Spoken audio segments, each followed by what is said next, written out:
हमारे मुंह के अंदर लटकती ये चीज आखिर किस काम में आती है, जानने के लिए बने रहिए वीडियो के एकदम अंत तक। नंबर 1, भारतीय महिलाओं के लिए परफेक्ट दही जमाना भी किसी तरह से टास्क से कुछ कम नहीं। और अगर दही जमाने के लिए हमारे पास कुछ खट्टा ना हो तो शायद दही जम भी नहीं पाएगा। अगर मैं आपको कहूँ कि बिना किसी सिट्रस फ्रूट के भी आप दही जमा पाओगे तो आप मेरी बात पर यकीन नहीं करेंगे। लेकिन यदि आप जैसलमेर के हाबुर गाँव में रहने लगे तो वहाँ आप बिना कटाई के दही जमा सकते हैं, क्योंकि वहाँ पर एक ऐसा पत्थर पाया जाता है जिसमें आप रात को दूध रखेंगे और वो सुबह दही में बदल जाएगा। वहाँ के बुजुर्गों और शोधकर्ताओं का मानना है कि यहाँ पर बहुत साल पहले समुद्र होता था जिसमें ये पत्थर पाया जाता था, और इस पत्थर में वो सारे विशेष तत्व मौजूद है जो कि दूध को दही में तब्दील करने में समर्थ है, जैसे अमीनो एसिड, फाइनेलालानाइन, ट्राइप्टोफान एंड टायरोसाइन। क्यों है ना कमाल का पत्थर। तो नेक्स्ट टाइम जब भी आप जैसलमेर जाए तो हाबुर गांव के उस पत्थर से बने बर्तन जरूर खरीद कर लाना, जिससे कि आपको भी दही जमाने के लिए मेहनत नहीं करनी पड़े। नंबर 2, दुनिया में रहस्यमयी चीजों की खोज करने निकलो तो अनेकों ऐसी चीजें सामने आती हैं जो सिर्फ हमने कहानियों में ही सुनी है। कुछ ऐसा ही है चाइना का ये गाँव भी।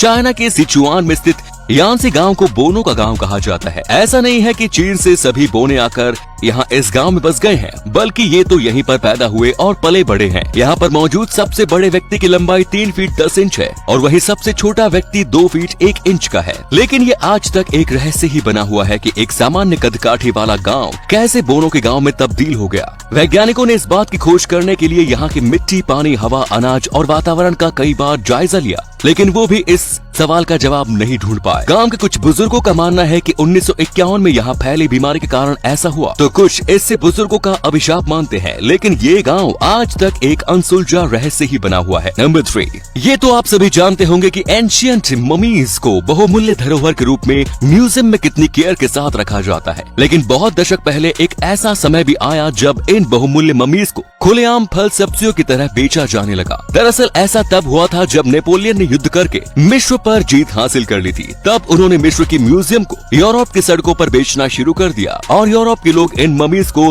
ग्राइंड करके दवाई के तौर पर इनका सेवन किया करते थे, जो कि काफी शर्मनाक काम था। किसी देश की धरोहर का ऐसा अपमान वाकई में गलत है। नंबर 4, हम अपनी बॉडी के अंदर मौजूद किसी भी ऑर्गन को न तो छू सकते हैं और न ही महसूस कर सकते हैं, सिवाय हमारे दिल के, जिसके ऊपर हाथ रखकर हम उसकी धड़कन को महसूस करते हैं। लेकिन आज मैं आपको बताने जा रहा हूँ एक ऐसी बच्ची के बारे में जिसके दिल को आप अपनी आंखों से देख भी सकते हैं। विरजाविया बोरू नाम की ये बच्ची पेंटालोगी ऑफ सेंट्रेल नाम की एक अजीबोगरीब परिस्थिति का सामना कर रही है, जिसकी वजह से उसके एब्डोमिनल मसल्स और रिब्स ठीक प्रकार से विकसित नहीं हो पाए। इस वजह से उसका दिल उसकी चेस्ट से बाहर की ओर उभरा हुआ है। फ्लोरिडा की रहने वाली ये बच्ची इसके बावजूद भी एक नॉर्मल लाइफ जी रही है, क्योंकि इस कंडीशन का उसकी हेल्थ पर कोई बुरा असर नहीं पड़ता। नंबर 5, दोस्तों आप जब शॉपिंग करने के लिए मॉल्स में जाते हो तो आपने नोटिस किया होगा कि वहाँ पर काफी स्लो सा म्यूजिक बजता रहता है। लेकिन क्या आपको पता है कि मॉल्स में ये स्लो म्यूजिक बजाने के पीछे का कारण क्या है? तो होता कुछ ऐसा है कि स्लो म्यूजिक सुनने से हमारा माइंड काफी काम हो जाता है, जिससे कि हमारी बॉडी और हमारी चलने की स्पीड बहुत स्लो हो जाती है और हमारी नजरें आसपास में मौजूद ज्यादा से ज्यादा चीजों पर पड़ती है, जिसके बाद हमारा मन उन चीजों को खरीदने के लिए उत्सुक होता है। और ये बात साइंटिफिकली प्रूव भी है। एक रिसर्च में ये बात पता चली कि जब किसी मॉल में स्लो म्यूजिक बजाया जा रहा होता है तो उस समय उसमें मौजूद सामान की बिक्री कई गुना तक ज्यादा बढ़ जाती है उस समय के मुकाबले जब वहाँ पर ये स्लो म्यूजिक ना बज रहा हो। तो इस म्यूजिक से आपका नहीं बल्कि उन मॉल वालों का ज्यादा फायदा होता है। नंबर 6, क्या आपको पता है कि हमारे मुंह में मौजूद इस लटकती हुई चीज का आखिर काम क्या होता है? क्या इसका हमारे शरीर में कुछ उपयोग भी है या नहीं? तो आपको बता दूं कि ये चीज हमारे मुंह में मौजूद जीभ से भी ज्यादा जरूरी अंग है, जिसे यूवुला कहा जाता है। ये हमारे मुंह में सलाइवा बनाने का काम करता है, जो कि हमारे भोजन में मिलकर पेट में जाता है और उसे पचाने का काम करता है, और साथ ही हमारे भोजन को नाक में जाने से भी रोकता है। अगर ये ना हो तो हमारे भोजन की काफी मात्रा सीधे सीधे हमारी नाक में चली जाएगी और हमें सांस लेने में तकलीफ होने लगेगी। इतना ही नहीं, इसी की मदद से हम काफी लंबे समय तक बिना रुके बोल भी पाते हैं। जब हम लंबे समय तक स्पीच दे रहे होते हैं